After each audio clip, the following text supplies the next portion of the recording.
김대수 씨는 회사에서 가장 믿을 만한 사람이었다.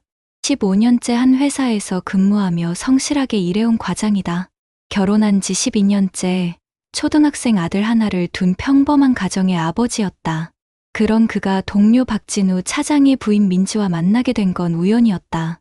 작년 여름 회사 워크숍에서 가족들도 함께 참석했을 때였다. 민지는 30대 초반의 아름다운 여성이었다. 박진우보다 7살 어린 그녀는 결혼 3년 차의 신혼부부였지만 아이가 없었다. 김대수는 처음 민지를 봤을 때부터 뭔가 다른 느낌을 받았다. 박진우와는 너무나 다른 섬세하고 우아한 분위기였다. 박 차장은 정말 복받은 사람이네요. 워크숍에서 김대수가 농담처럼 던진 말에 민지는 씁쓸하게 웃었다. 그런가요? 그녀의 눈빛에는 뭔가 슬픈 기색이 있었다. 그날 밤 호텔 로비에서 우연히 마주친 두 사람은 차 한 잔을 마시게 되었다. 민지는 평소 남편에 대한 불만을 털어놓기 시작했다. 진우 오빠는 저를 장식품 취급해요. 집에서는 말도 별로 안 하고 밤늦게 들어와서는 술 냄새만 풍기고.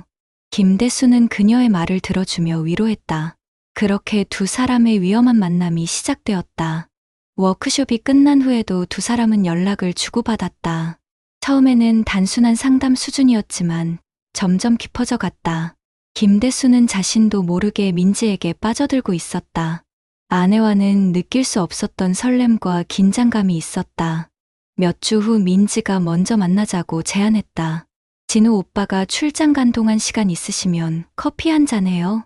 김대수는 거절할 수 없었다. 그날 두 사람은 시내 조용한 카페에서 만났다. 정말 답답해 죽겠어요. 민지는 자신의 결혼 생활에 대해 계속 불만을 토로했다. 김대수는 그녀의 손을 잡으며 위로했다. 그 순간 두 사람 사이에 묘한 전기가 흘렀다. 과장님, 민지가 김대수를 바라보는 눈빛이 달라졌다. 그날 두 사람은 선을 넘었다. 근처 호텔에서 첫 번째 관계를 가졌다. 김대수는 죄책감과 함께 전에 없던 흥분을 느꼈다. 민지 역시 오랫동안 느끼지 못했던 만족감을 얻었다. 그 이후 두 사람의 만남은 정기적이 되었다. 박진우가 출장을 가거나 야근을 할 때마다 만났다. 김대수는 아내에게 거짓말을 하며 시간을 만들었다. 오늘 야근해야 해. 동료들과 회식이 있어. 처음에는 한 달에 한두 번이었지만 점점 자주 만나게 되었다. 두 사람 모두 이 관계에 중독되어 갔다. 민지는 김대수에게서 남편에게 받지 못하는 관심과 사랑을 느꼈다. 김대수는 일상의 무료함에서 벗어나는 짜릿함을 만끽했다. 하지만 비밀 관계를 유지하는 것은 쉽지 않았다. 두 사람은 점점 더 신중해져야 했다. 회사에서는 절대 티를 내지 않았다. 오히려 평소보다 더 무관심한 척했다. 만나는 장소도 계속 바꿨다. 같은 호텔을 2번 가지 않았고 멀리 떨어진 곳을 선택했다. 연락할 때도 조심스러웠다. 카카오톡 대신 텔레그램을 사용했고 통화는 거의 하지 않았다. 하지만 시간이 지날수록 두 사람은 더 대담해졌다. 위험한 줄 알면서도 자주 만나고 싶어 했다. 어느 날 민지가 제안했다. 우리 집에서 만날까요? 김대수는 처음에 거절했다. 너무 위험하다고 생각했기 때문이다. 하지만 민지의 간청에 못 이겨 결국 승낙했다. 박진우가 2박 3일 출장을 가는 동안이었다. 그날 오후 김대수는 민지의 집을 방문했다. 아파트 입구에서부터 심장이 두근거렸다. 민지는 정성스럽게 준비를 해놨다. 맛있는 요리와 와인까지 준비했다. 진우 오빠는 이런 거 전혀 신경 안 써줘요? 민지는 김대수의 반응을 살피며 말했다. 두 사람은 오랫동안 함께 시간을 보냈다. 호텔과는 다른 편안함과 친밀감이 있었다. 하지만 그 편안함이 화근이 되었다. 평소보다 방심한 상태로 더 오래 머물렀다. 김대수는 밤 10시가 되어서야 집에 가려고 했다. 민지는 아쉬워하며 배웅을 나왔다. 바로 그때였다. 아파트 주차장에서 박진우와 마주쳤다. 김 과장님?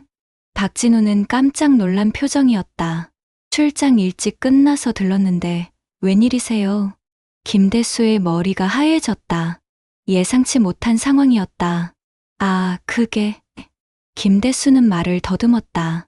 민지는 얼굴이 새하얘진 채 아무 말도 하지 못했다. 박진우는 뭔가 이상함을 직감했다. 아내와 동료가 함께 있는 상황이 자연스럽지 않았다. 여보, 뭔 일이야? 박진우가 민지에게 물었다. 그냥 우연히. 민지는 떨리는 목소리로 대답했다. 하지만 박진우는 이미 눈치채고 있었다. 두 사람의 당황한 표정과 어색한 분위기가 모든 걸 말해줬다. 김대수는 급하게 변명했다. 부인께서 박 차장님이 걱정된다고 해서 안부 좀 전해달라고 하더라고요.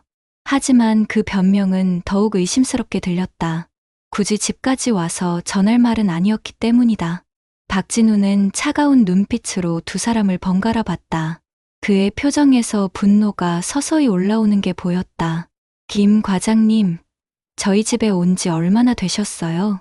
박진우의 목소리에 날이 서 있었다. 김대수는 식은땀을 흘리며 대답했다. 방금 왔어요. 정말 우연히. 하지만 박진우는 이미 확신하고 있었다. 아내의 화장이 번진 것과 옷이 구겨진 것을 놓치지 않았다. 민지야, 집에 들어가. 박진우가 차갑게 명령했다. 민지는 무서운 표정의 남편을 보며 떨고 있었다. 상황이 걷잡을 수 없이 흘러가고 있었다. 김대수는 어떻게든 상황을 수습하려 했다. 박 차장님, 오해하지 마세요. 하지만 박진우는 더 이상 들으려 하지 않았다. 오해라고요, 지금? 그 순간 박진우가 김대수의 가슴팍을 밀쳤다. 내 아내를 건드렸어. 김대수는 비틀거렸다. 주변 아파트 주민들이 소란을 듣고 나오기 시작했다. 여보, 그만해. 민지가 남편을 말렸지만 소용없었다. 박진우는 분노로 얼굴이 붉어져 있었다. 얼마나 오래된 거야. 두 사람은 아무 대답도 할 수 없었다. 모든 게 끝났다는 걸 깨달았다. 그날 밤 김대수는 집에 돌아가서 아내에게 모든 걸 털어놓았다. 더 이상 숨길 수 없는 상황이었다.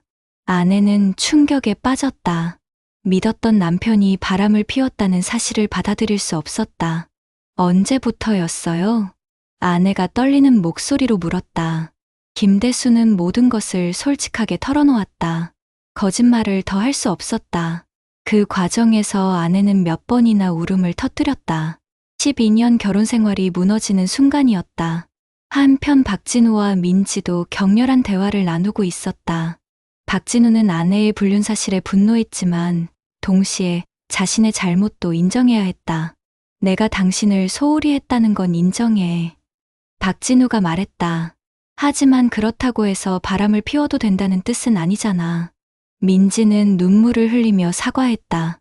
하지만 이미 늦었다. 다음 날 회사는 발칵 뒤집혔다.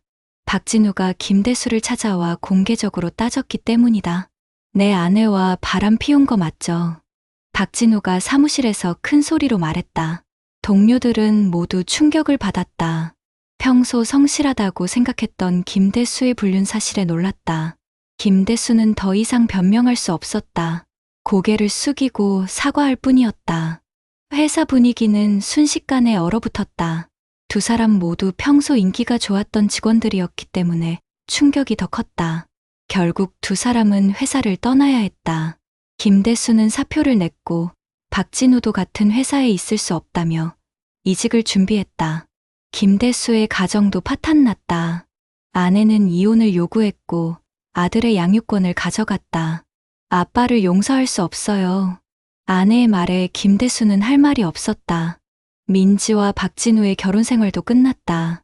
박진우는 아내를 용서할 수 없다며 이혼 절차를 밟았다.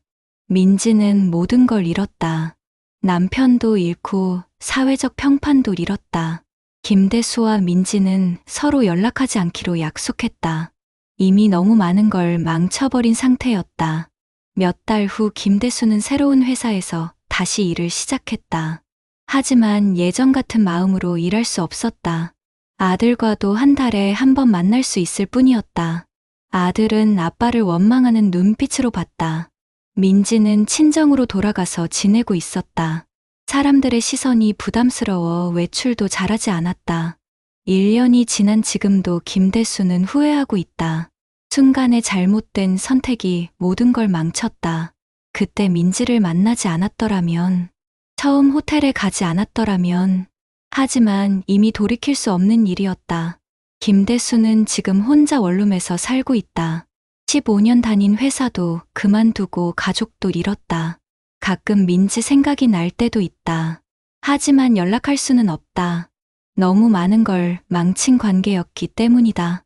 박진우는 이직 후 새로운 여자를 만나 재혼했다. 하지만 여전히 배신감을 완전히 지우지는 못했다. 민지는 몇 달 전 지방으로 이사 갔다. 새로운 곳에서 새로운 시작을 하려고 했지만 쉽지 않았다. 사람들은 이 사건을 두고 여러 가지 말을 했다. 어떤 이는 김대수를 비난했고 어떤 이는 민지를 욕했다. 하지만 가장 중요한 건 한 번의 잘못된 선택이 얼마나 많은 것을 망칠 수 있는가였다. 김대수는 지금도 매일 후회한다. 아들의 졸업식에도 갈 수 없고 가족 모임에서도 배제당한다. 다시 돌아갈 수 있다면. 하지만 세상에 돌이킬 수 있는 일은 없다. 동료의 부인과의 분류는 단순한 일탈이 아니었다. 가정을 파괴하고 직장을 잃게 만든 인생 최악의 선택이었다. 지금 김대수에게 남은 건 후회뿐이다. 그리고 다시는 이런 실수를 하지 않겠다는 다짐뿐이다. 하지만 이미 잃은 것들은 돌아오지 않는다. 가족도 직장도 신뢰도 모두 한순간에 사라져버렸다. 이것이 바로 금지된 사랑의 진짜 결말이다. 달콤했던 순간들 뒤에 숨어있던 잔혹한 현실이다. 김대수의 이야기는 많은 사람들에게 경고가 되고 있다. 순간의 유혹에 넘어가면 평생을 후회할 수 있다는 것을. 지금도 어딘가에서는 비슷한 일들이 벌어지고 있을 것이다. 하지만 그 끝이 어떨지는 이미 알 수 있다. 결국 진정한 행복은 정직하고 성실한 삶에서 나오는 것이다. 잠깐의 스릴을 위해 모든 것을 걸 필요는 없다.